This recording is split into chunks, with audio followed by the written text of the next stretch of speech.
तो ये जो इंडस वाटर ट्रीटी को लेकर जो एक फांस है भारत और पाकिस्तान के बीच, पहली बात तो आप इसको किस तरह से देखते हैं? एक तरह से ये सस्पेंशन में है ये ट्रीटी, इससे पाकिस्तान को क्या नुकसान हो रहा है और क्या भारत जायज़ तरीके से, चूंकि पाकिस्तान, भारत ये कहता है 60-70 सालों का, तो आपको क्या लगता है कि भारत जायज़ तरीके से इस ट्रीटी को सस्पेंशन में डाले हुए है, और या फिर आपको लगता है कि ये नाइंसाफ़ी है और पाकिस्तान को क्या नुकसान है? अगर कल मानिए कि इसके ऊपर अगर जंग होती है तो उस जंग में चीन भी शामिल होगा डायरेक्टली। ये आप इस बात को समझिएगा। यानी आप ये कह रहे हैं कि पानी के ऊपर बाकायदा युद्ध हो सकता है, जंग हो सकती है? जी हाँ, पाकिस्तान जो है इकलौता मुस्लिम कंट्री है जिसके पास न्यूक्लियर वेपन्स है। पाकिस्तान वो कंट्री है जिसकी डिप्लोमेटिक टाइज इजराइल के साथ है ही नहीं। तो पाकिस्तान वाकई इतना अहम मुल्क है, तो इस सबको वो अपनी एक इकोनॉमिक स्टेबिलिटी के लिए इस्तेमाल क्यों नहीं कर पाता? पाकिस्तान जो है आज उसके पास बहुत सारी इकोनॉमिक अपॉर्चुनिटीज हैं। एक सबसे बड़ी कमजोरी जो सिर्फ पाकिस्तान ही हल कर सकता है वो उसकी गवर्नेंस है। और आप बार बार ये कह चुके हैं कि ईरान जंग जीत चुका है, तो एक जीते हुए मुल्क को बार बार जंग में क्यों घसीटा जा रहा है? क्योंकि इंडस वाटर ट्रीटी पर आऊं और ये आपको, दर्शकों को ये बताने की कोशिश करूं कि भारत और पाकिस्तान के बीच क्या इसी दौरान कोई बातचीत की गुंजाइश बनती है, जबकि दोनों के बीच इस तरह का बहुत ही तनावपूर्ण रिश्ता भी बना हुआ है। आपने एक वीडियो बनाया है कि इस सब के दौरान, जब हम डोनाल्ड ट्रंप के जिक्र कर रहे हैं, इजराइल की हम बात कर रहे हैं, ईरान की, कि पाकिस्तान जो है वो सुटेबल एंकर है फॉर इस्लामिक फ्रेमवर्क, तो क्या इस्लामिक नेशंस की आप बात कर रहे हैं? और पाकिस्तान के बारे में तो पिछले दिनों खबरें ये छप रही थी कि वो इतने क्राइसिस में है कि बैलेंस नहीं कर पा रहा है। इधर जब हुतीज़ ने हमला किया सऊदी अरब के ऊपर, और अगर सऊदी अरब वापस हमला करता है ईरान के ऊपर, और ईरान यानी हुतीज़ का हमला माना जाएगा कि ईरान का हमला हो रहा है सऊदी अरब के ऊपर, तो पाकिस्तान तो इतने क्राइसिस के सिचुएशन में फंसा हुआ है, वो जो तराजू लेके बैठा है वो अक्सर ही हिला जा रहा है, तो वो ऐसे में कहाँ लीडर बन जाएगा? आप कह रहे हैं कौन से फ्रेमवर्क की बात कर रहे हैं?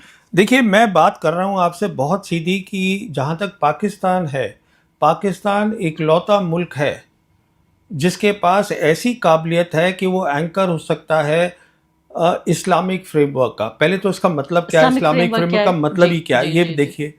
जब अमेरिकन फोर्सेस जीसीसी कंट्रीज से हट जाती हैं, उनकी बेसेस हट जाती हैं, और वहाँ की जो जीसीसी कंट्रीज हैं लोकल ट्रेड करना शुरू कर दें विद लोकल करेंसी, ट्रेड अगर शुरू करें या युआन में करें, अगर वो ट्रेड कर लें, और उसके बाद जो लोकल मसले हैं वो लोकल तरीके से हल करे जाएं, ना कि by the help of outside पास, तो उसको हम बोलते हैं रीजनल फ्रेमवर्क, जिसकी अब्बास अरागची ऑलरेडी बात कर चुके हैं।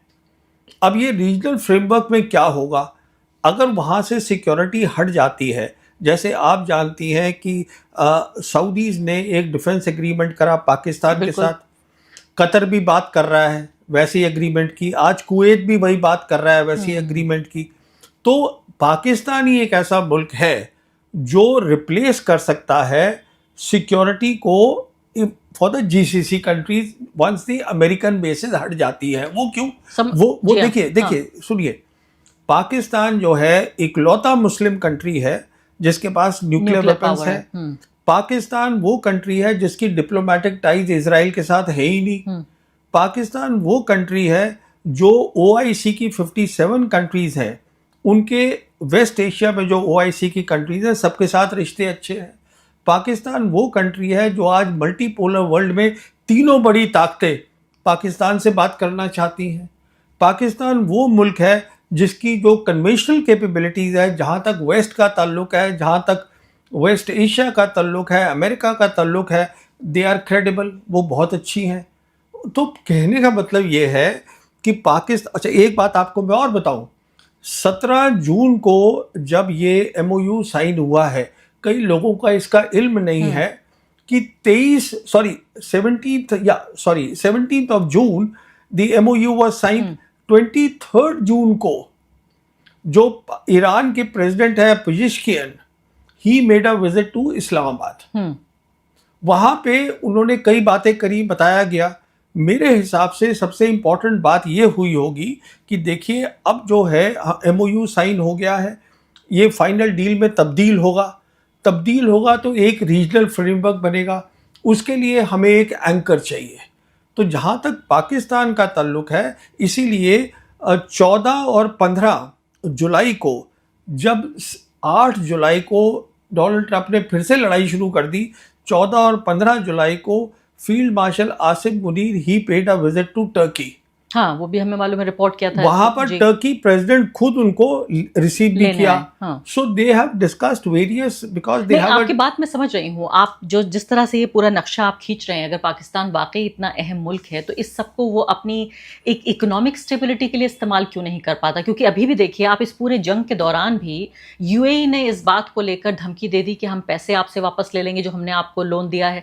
सऊदी अरब और पाकिस्तान के बीच भी सारा का सारा कर्ज को लेकर ही पूरा ये मामला है कि किस तरह से जो पाकिस्तान है वो सऊदी की जो आर्मी है उसको ट्रेन भी करता है। इनके बीच डील भी इस तरह की हुई कि अगर एक पे हमला होता है तो दूसरे पे हमला माना जाएगा, जिसको काफ़ी मजबूत डील माना गया। और इसीलिए तो इतना परेशान है पाकिस्तान के, इधर तो उसको सऊदी अरब को संभालना है जिससे उसको पैसा मिलता है और जिसके साथ उसकी डील हुई है, और दूसरी तरफ डोनाल्ड ट्रंप। दोनों एक दूसरे के आमने सामने हैं। डोनाल्ड ट्रंप यानी इधर ईरान को संभाले तो सऊदी परेशान, सऊदी को संभाले तो इधर अमेरिका परेशान। इसको मैं सिंप्लीफाई कर देता हूँ, आपकी बात को मैं सिंपल टर्म्स में बता देता हूँ क्या है। देखिए, पाकिस्तान जो है आज उसके पास बहुत सारी इकोनॉमिक अपॉर्चुनिटीज़ हैं, फाइनेंशियल अपॉर्चुनिटीज़ है, बिकॉज आज वो एक बहुत अहम बन गया है regional player in West Asia. उसके पास जियोपॉलिटिकल अपॉर्चुनिटीज़ हैं, तीनों की तीनों बड़ी ताकतें उसके साथ हैं। एक सबसे बड़ी कमजोरी जो सिर्फ पाकिस्तान ही हल कर सकता है वो उसकी गवर्नेंस है। आपको पैसे मिलेंगे, पर वो जो आप अपना गवर्नेंस अगर ठीक करेंगे तो आप बहुत बड़े कामयाब मुल्क बन सकते हैं। तो सरकार को कह रहे हैं, आप मिलिट्री को कह रहे हैं, गवर्नेंस क्या मैं मतलब साहब मैं प्रधानमंत्री को, वहाँ के जो प्राइम मिनिस्टर है उनको बोल रहा हूँ। जहां तक आसिम मुनीर का सवाल है, he is doing a excellent job. You see, the foreign policy, security policy, geopolitics of Pakistan is run by the Pakistan Army Chief. बिल्कुल, मैं वही तो कह रही हूँ। But governance should be the responsibility of the Pakistan. लेकिन वहां तो पत्ता नहीं हिलता, वहां मिलिट्री के कहे बगैर, आईएसआई के बगैर तो पत्ता नहीं हिलता वहां। ये तो उनका मसला है ना, उनको ठीक करने दीजिए आप। अगर वो नहीं कर पाएंगे, आप ये कह रहे हैं कि उसके पास बड़ी ही सोने की मुर्गी है वो, हाँ, कि उसके पास सारी अपॉर्चुनिटीज हैं लेकिन हाँ, उसको कैश नहीं करा पा रहा है। वो उनकी प्रॉब्लम है। That's it, is a domestic matter. Governance में क्या दिखते हैं मुझे भी पता है, आपको भी पता है, उनको भी पता है। इसलिए वहाँ इतनी गरीबी है कि हर चीज के लिए वहाँ राइट हो जाते हैं, आटे को लेकर, अंडे को लेकर। वो उनकी गवर्नेंस का इशू है, दे हैव टू रिजॉल्व। अगर वो कर लेंगे तो वो एक काफी अच्छी, देखिए आज उनकी, क्योंकि मैं आपको कंपेयर करके बताती हूँ। देखिए, हाँ, अभी ताज़ा ईरान से लौटी हूँ और ईरान ने जो प्रोग्रेस की है, मतलब जिससे मैं कहती हूँ कि अगर आप बुराई भी करना चाहें उस देश की तो नहीं कर पाएंगे। उनका आप ये देखिए कि पूरा ट्रेन नेटवर्क उन्होंने जो तैयार किया है, साइंटिस्टों की फौज खड़ी कर दी है, इंफ्रास्ट्रक्चर इस तरह का, ऐसे ऐसे पुल बना रहे हैं, वहाँ की औरतें बना रही हैं पुल। लेकिन यही अगर आप पाकिस्तान में देखें तो जो हमारे पास रेलवे है वो उनके पास भी थी, उन्होंने तो खत्म ही कर दिया। अंग्रेजों ने जो रेल बनाई उसको भी तबाह कर दिया। मैं वही आपसे कह रहा हूँ, अभी जैसे सीपैक उनके पास आया था, आज वो बात कर रहे हैं सीपैक 2 की बात हो रही है। तो अभी बहुत सारी रिपोर्ट्स आई हैं कि वो सीपैक 1 था जिसमें इंफ्रास्ट्रक्चर बनना था, फॉर वेरियस रीजन वो कहीं पे कमी पेशी रह गई। ये सब गवर्नेंस की बातें तो होगा डेवलपमेंट वहाँ। जहां तक ईरान का ताल्लुक है, आप देखिए ईरान से तो कंपेयर ना ही करें तो बेहतर है, क्योंकि ईरान एक अलग टाइप का मुल्क है जिसकी आपको शायद आपके दर्शकों को मालूम नहीं होगा।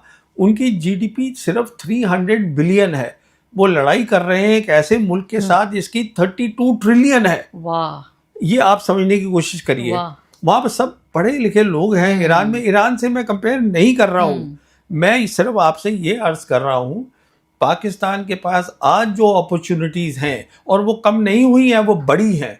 इस जंग में और बढ़ी हैं उसके जी पास। हाँ, पहले फैसिलिटेटर था, उससे मीडिएटर बना, उसके बाद रीजनल पावर बना, आज वो एंकर है इस्लामिक फ्रेमवर्क का। इतनी तरक्की कर गया है पाकिस्तान जियोपॉलिटिक्स में, फॉरेन पॉलिसी में, सिक्योरिटी पॉलिसी में, all because of the GHQ. लेकिन उनके सिटीजन्स को कुछ नहीं मिल पा रहा है, तो दैट इज द गवर्नेंस की प्रॉब्लम है। तो उसके ऊपर जीएचक्यू का देखिए, जीएचक्यू का क्या रोल है गवर्नेंस में, I don't want to go into that. GHQ का मैं एक आपको बता दूं, फॉरेन पॉलिसी, सिक्योरिटी पॉलिसी में they have done an excellent job and they have a very good understanding of how the world is changing. अभी एक और खबर छपी है एएनआई में, इससे पहले कि मैं आगे बढ़ूं और इंडस वाटर ट्रीटी पे मैं बातचीत करूं, एएनआई ने खबर छापी है और अहम खबर है ये, क्योंकि पाकिस्तान को यही माना जा रहा है कि हर जगह तराजू बन के घूम रहा है कि इधर भी इसको संभालना है, उधर भी उसको संभालना है, कि सऊदी अरब ईरान के बीच इन्होंने एक डील कराई और ये बताया जा रहा है कई महीने पुरानी बात है ये, अभी इसको ये लीक हुई है खबर, जिसमें बाकायदा वहां के दोनों देशों के डिप्लोमेट्स ने इस बात को कंफर्म किया है कि पाकिस्तान के आर्मी चीफ आसिम मुनीर ने एक प्राइवेट ऑयल डील को ईरान में, जो डिप्लोमेट्स के बीच डील थी, उसको इस्तेमाल किया सऊदी अरब को बचाने के लिए ईरान के अटैक से। एएनआई ने अभी ये खबर छापी है, इसके बारे में आपका क्या कहना है? देखिए, ये जो खबरें छपती हैं, मैं अपनी एनालिसिस करता हूँ फैक्ट्स पर। I don't go bye there reports.